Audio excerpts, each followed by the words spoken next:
बोले अगला। नेक्स्ट लिखिए, if A vector plus B vector plus C vector equal to zero vector, if a vector plus b vector,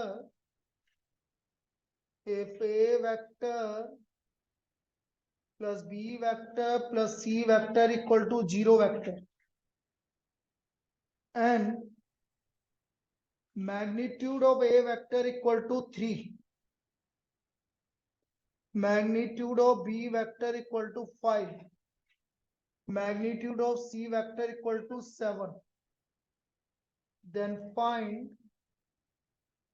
angle between a vector and b vector. तो हमें A vector और B vector के बीच का angle निकालो। Then find angle between A vector and B vector.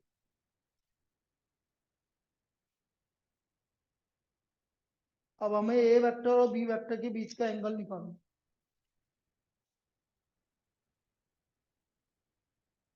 देखो, A vector plus B vector plus C vector आपका zero vector. किस किस के बीच का एंगल निकालना है? तो ए वेक्टर और बी वेक्टर को तो लेफ्ट हैंड साइड में रखो, बस सी वेक्टर को राइट हैंड साइड में ले जाओ। A vector plus B vector equal to minus C vector, क्योंकि ए और बी के बीच का एंगल निकालना। अब दोनों तरफ क्या कर दो, स्क्वायरिंग, मतलब मैग्नीट्यूड का स्क्वायर। स्क्वायरिंग करने का मतलब है उसी का उसी के साथ डॉट प्रोडक्ट करना। अब करो ए प्लस बी का whole square, magnitude A vector का स्क्वायर मैग्नीट्यूड बी वेक्टर का square two A vector dot B vector equal to magnitude C vector का स्क्वायर। वैल्यू रख दो भाई। मैग्नीट्यूड ए वेक्टर की value 3 plus 5, magnitude A vector magnitude B vector, इनके बीच का एंगल कोस थीटा 7 का square, 9, 25, 3, 5 cos theta equal to 49। कितना आ गया? 29 plus 25 34 plus 30 cos theta equal to 49। 49 minus 34 15, 1/2 cos theta की वैल्यू 1/2 कब होगी? π/3। So what is the angle between A vector and B vector? π/3। तो ए वेक्टर और B vector के बीच का एंगल π/3 है। This is the angle between A vector and B vector.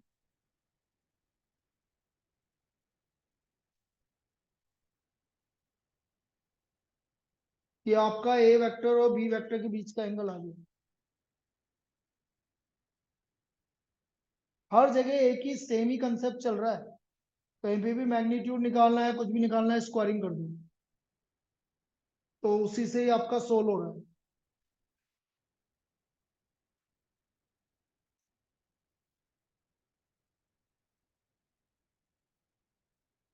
Next,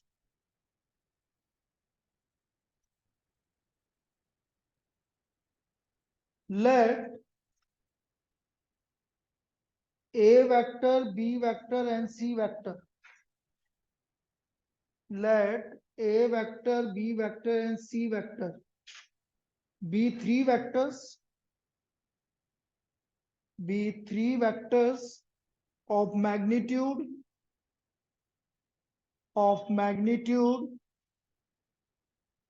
3, 4 and 5 respectively, of magnitude 3, 4 and 5 respectively.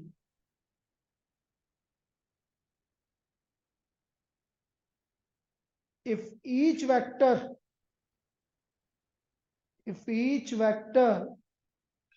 is perpendicular,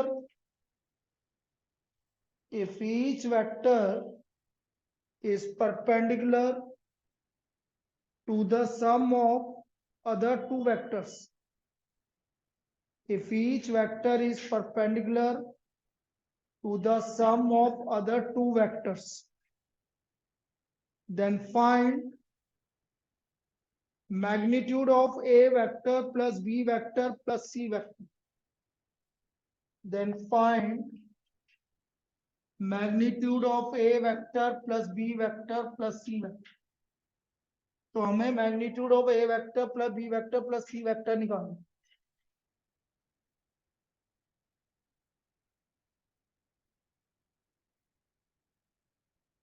देखो यहां पर आपको गिवन क्या क्या है, मैग्नीट्यूड ए वेक्टर 3 है, मैग्नीट्यूड बी वेक्टर 4 है, मैग्नीट्यूड सी वेक्टर 5 है, और एक वेक्टर बाकी दो सम की क्या है, परपेंडिकुलर। परपेंडिकुलर का मतलब है A vector dot plus B vector plus C vector equal to, ये जीरो आएगा, जीरो वेक्टर आएगा पक्का, जीरो वेक्टर। वेक्टर आएगा। देखो गुंजल बोल रहा है वेक्टर आएगा। ये क्या है बेटा, स्केलर प्रोडक्ट, तो स्केलर प्रोडक्ट में वेक्टर क्यों आएगा, जीरो आएगा। ठीक सॉरी है, सर। अब A vector dot B vector plus A vector dot C vector equal to zero, first equation. B vector dot A vector plus C vector, B vector dot A vector B vector dot C vector equal to zero,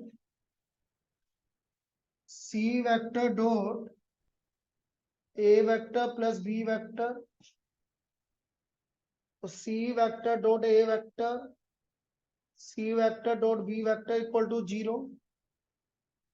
at first second and third, जैसे तीनों को add करेंगे तो twice of A vector dot B vector plus B vector dot C vector plus C vector dot A vector equal to zero.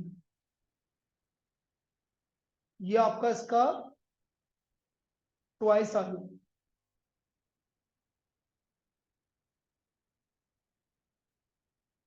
अब हमें किसका magnitude निकालना है,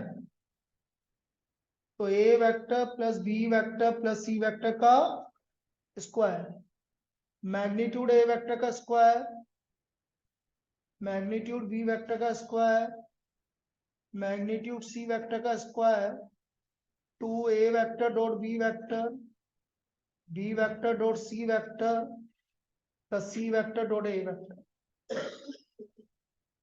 मैग्नीट्यूड ए वेक्टर की वैल्यू 3 प्लस 4 प्लस 5, और ये तो जीरो है, तो 9 16 25 50।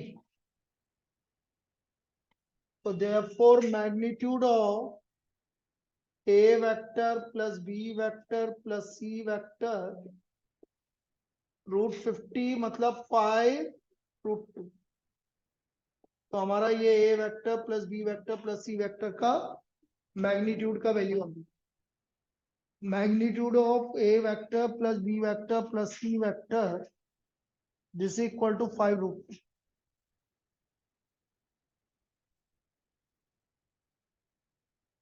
ये इसका वैल्यू आ गया, लिख लीजिए।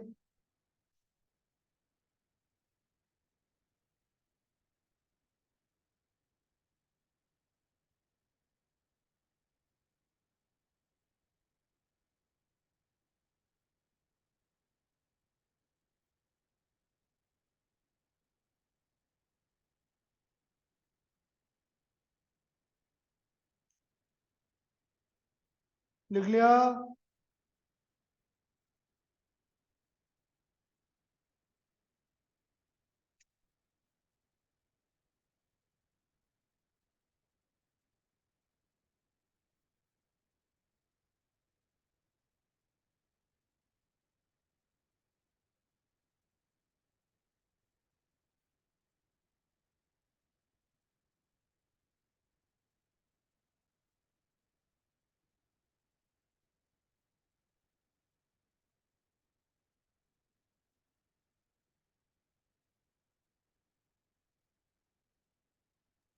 पहले लास्ट क्वेश्चन है ना?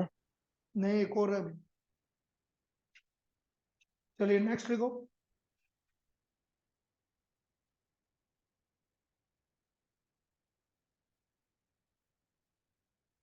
अब देखो यहाँ पर एक चीज और है कि ये तो अभी अपन ने बोल दिया कि वेक्टर, ये देखो इधर इसके बाद आप स्टार मार्क करके लिख लो। A angle between A vector and B vector is acute, then a vector dot b vector will be greater than 0। यदि कोई भी दो वेक्टर है उसके बीच का एंगल एक्यूट है तो फिर वो पॉजिटिव है, greater than 0। if angle between a vector and b vector is obtuse, then a vector dot b vector is less than 0। और यदि इन दोनों के बीच का वेक्टर ऑप्ट्यूस है तो फिर उनका डॉट प्रोडक्ट क्या होगा, लेस देन 0। एक्यूट है तो ग्रेटर देन 0 आएगा, ऑप्ट्यूस है तो लेस देन 0 आएगा। ठीक है, क्यों डॉट प्रोडक्ट ग्रेटर देन 0 आएगा, क्योंकि 90 से कम होगा तो cos थीटा पॉजिटिव आएगा, और यदि 90 से ज्यादा हुआ सेकंड क्वाड्रेंट में तो cos थीटा नेगेटिव आएगा। इसलिए एक्यूट और ऑप्ट्यूस आता है। देखो एक last problem,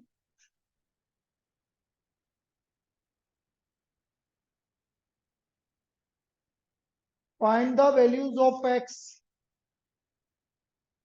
find the values of x for which the vectors a vector equal to the vectors a vector equal to 2x square I cap plus 4x j cap plus kk plus kk and b vector equal to 7I cap minus 2j cap plus xk cap is obtuse। तो हमें इन दोनों के बीच का angle obtuse,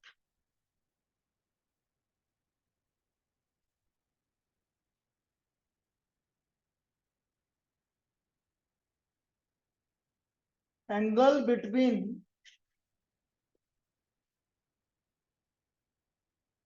a vector and b vector is obtuse।